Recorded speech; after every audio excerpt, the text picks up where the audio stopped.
हाँ, तो विद्यार्थियों, पिछले लेक्चर में अपन ने डिस्कस किया था कि अवशोषण लागत लेखांकन पद्धति और सीमांत लागत लेखांकन पद्धति, ये दोनों ही पद्धतियों की सापेक्षिक उपयोगिता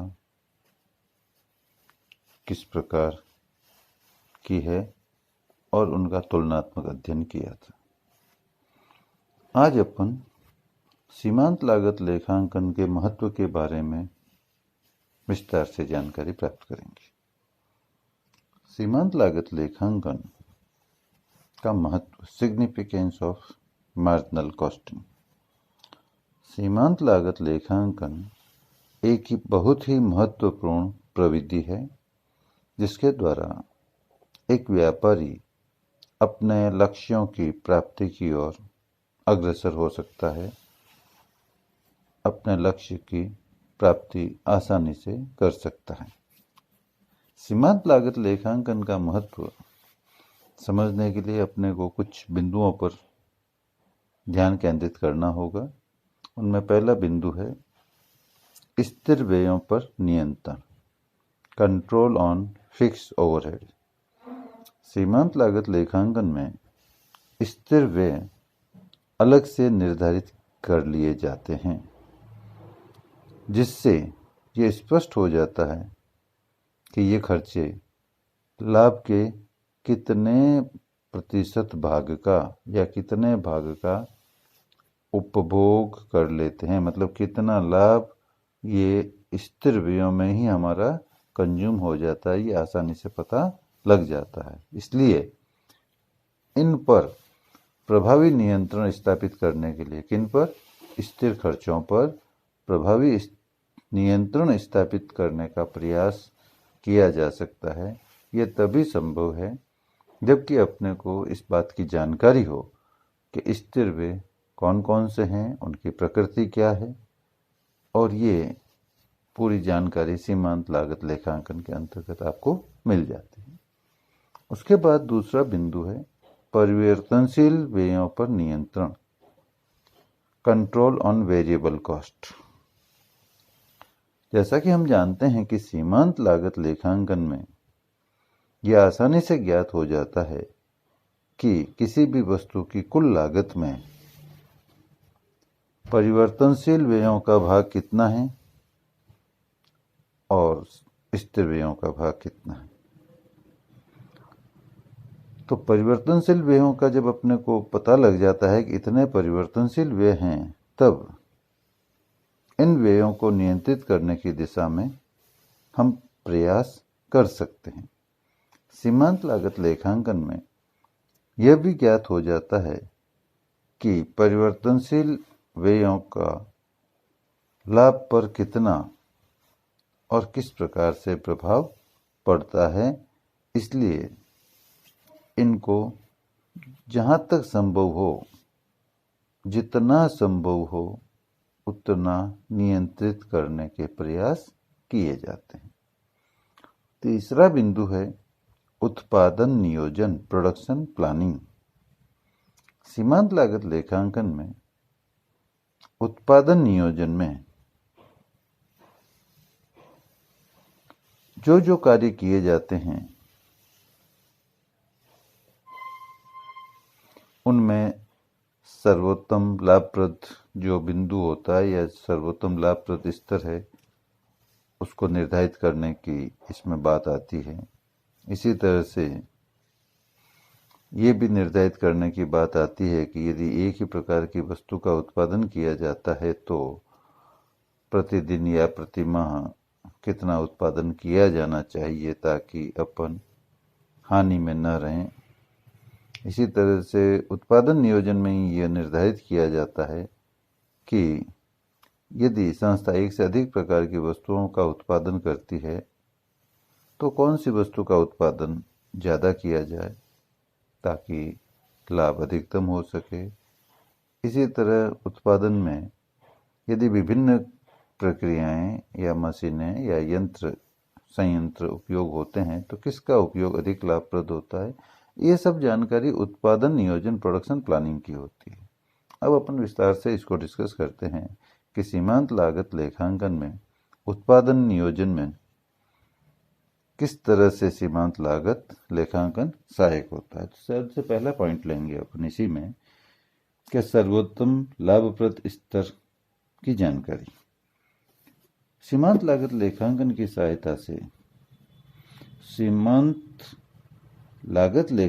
सहायता से उत्पादन के सर्वोत्तम स्तर, जिसको बोल सकते हैं सर्वोत्तम लाभप्रद स्तर, को अपन निर्धारित कर सकते हैं। इसी तरह दूसरा पॉइंट है कि वस्तुओं के उत्पादन के बारे में जानकारी, जिसमें प्रतिदिन प्रति माह। तो यदि संस्था एक ही प्रकार की वस्तुओं का उत्पादन करती है तो सीमांत लागत लेखांकन के माध्यम से यह ज्ञात आसानी से हो जाता है कि संस्था को कम से कम कितनी वस्तुओं का उत्पादन प्रतिदिन या प्रति माह या प्रति वर्ष, जैसा भी रिक्वायरमेंट है व्यापारी की, उसके हिसाब से करना आवश्यक है ताकि उसको हानि न हो, अर्थात नो प्रॉफिट नो लॉस की स्थिति हो। इसी तरह उत्पादन नियोजन का ही तीसरा बिंदु हो जाएगा कि यदि संस्था कई प्रकार की वस्तुओं का उत्पादन करती है तो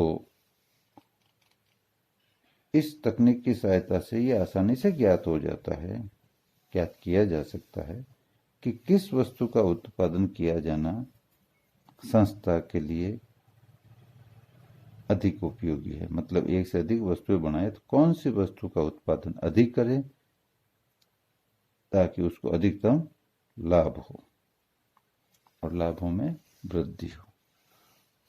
इसी तरह से अंतिम बिंदु कि यदि उत्पादन विभिन्न प्रक्रियाओं से होकर गुजरता है, विभिन्न मशीनों से उत्पादन होता है, संयंत्रों से होता है, तो सीमांत लागत लेखांकन की सहायता से यह भी ज्ञात किया जा सकता है कि विभिन्न उत्पादन प्रक्रियाओं या मशीनों और संयंत्रों में किसका प्रयोग करना अधिक लाभप्रद है, क्योंकि आपके पास अल्टरनेटिव्स हैं। तो जिसमें आपको अधिक फायदा होता है उसका उपयोग आपके लिए हितकारक होगा। ये मार्जिनल कॉस्टिंग तकनीक में उत्पादन नियोजन के अंतर्गत ही पता लग सकता है। अब महत्व का चौथा बिंदु आएगा विक्रय नियोजन, सेल्स प्लानिंग। सीमांत लागत लेखांकन विक्रय नियोजन में भी अपनी महत्वपूर्ण भूमिका निभाता है।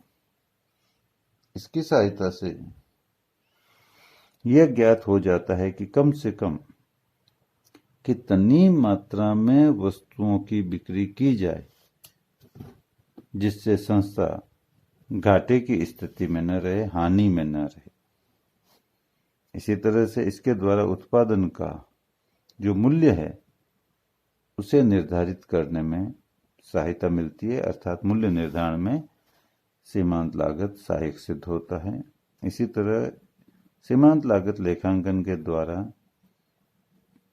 यह तुलना की जा सकती है या तुलनात्मक अध्ययन किया जा सकता है कि उत्पादन का विक्रय मूल्य कम करके,